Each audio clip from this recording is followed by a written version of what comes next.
Hello, everybody. Welcome back to another episode of 5 Minute Gaming News, the show that may or may not be 5 minutes. Today in the news, where do we even start? So, as you know, Microsoft Xbox is trying to finalize a deal to buy Activision Blizzard. It's something that stands to make a bunch of money for a bunch of executives and not much else, besides bringing more studios under the Xbox banner. And this is where our wild weekend begins. So for some backstory, just in case, when two giant corporations like Microsoft and Activision are trying to merge, regulatory bodies from around the world get to chime in. Their objective is to try and figure out, is this going to be some sort of monopoly, or is this a good thing for consumers, that kind of thing. And in the process, a lot of voices get heard.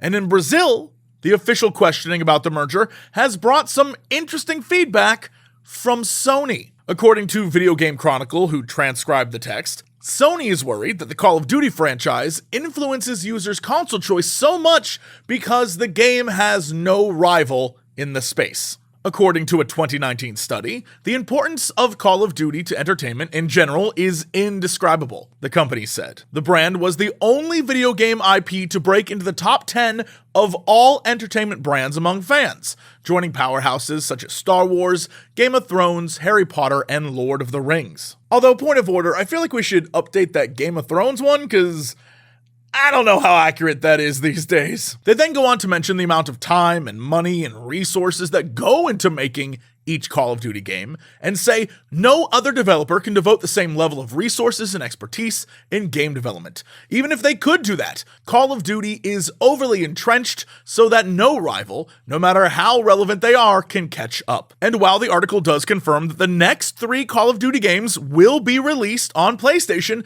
as was contractually obligated, I think it's safe to say Sony is pretty worried about the future here. A day when Call of Duty is possibly an Xbox exclusive, and they're speaking out now against the merger. And yeah, I know some of you are going to be like, Jesse, that kind of comes off as pretty petty of Sony. But the fact is, while Sony has a market cap of $143 billion, Microsoft's is $2.2 trillion with a T. So you can see why Microsoft adding another game studio with the most popular FPS franchise could be worrisome to Sony. But Microsoft is not sitting idly by while all these regulatory commissions around the world take a look at the merger. They're actually being proactive and reaching out to places like in New Zealand, where they had this to say. As TheGamer.com writes, Microsoft said, "There is nothing unique about Activision Blizzard titles," a claim that was part of an effort to alleviate fears that the merger with Activision Blizzard would threaten the gaming industry. They're implying, of course, that Xbox's game rivals will be just fine and able to compete in a vibrant gaming market. The vast majority of games are developed and published by parties other than Activision Blizzard, such as Sony, Nintendo, EA, and Take-Two, reads the document they submitted. Specifically, with respects to Activision Blizzard video games, there is nothing unique about the video games developed and published by Activision Blizzard. And as I'm sure you can tell, that completely conflicts with what Sony was saying about Call of Duty. So it looks like all these companies are just trying to put a spin on it and get the regulatory commissions to just either approve or disapprove. Honestly, I think this is going to go through pretty easy. Stuff like this happens all the time where they have a lot of talk and it's like, will it happen, won't it happen? But it usually does because money. And yeah, I don't expect much trouble from this, and it'll probably be approved by the end of the year, I would guess. But honestly, I don't know, and we will both find out together. Speaking of things to find out, let's find out what new releases are coming this week. First up, on Wednesday, South of the Circle releases, a mature narrative set in the 1960s at the height of the Cold War, where you play as 2 academics, Peter and Clara, focusing on the changing world at the time, the weight of life choices, and the push and pull of career and love. Basically, it's a game that I think a lot of you are going to enjoy and will make a pretty great weekend.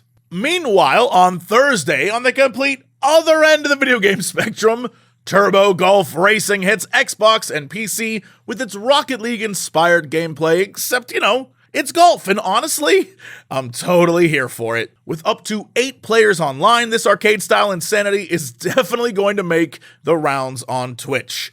Jump, flip, glide, and laugh your way to victory. And on Friday, prepare for a big bash. The biggest of bashes even. Some might call it a Giga Bash.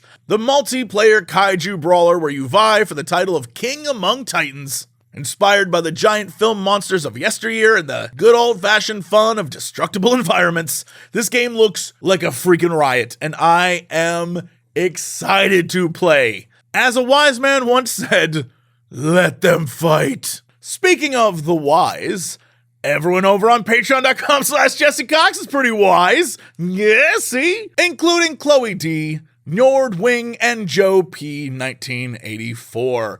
That's it for the show. Thank you so much. I'll see y'all tomorrow for another episode. That's right, of 5 Minute Gaming News.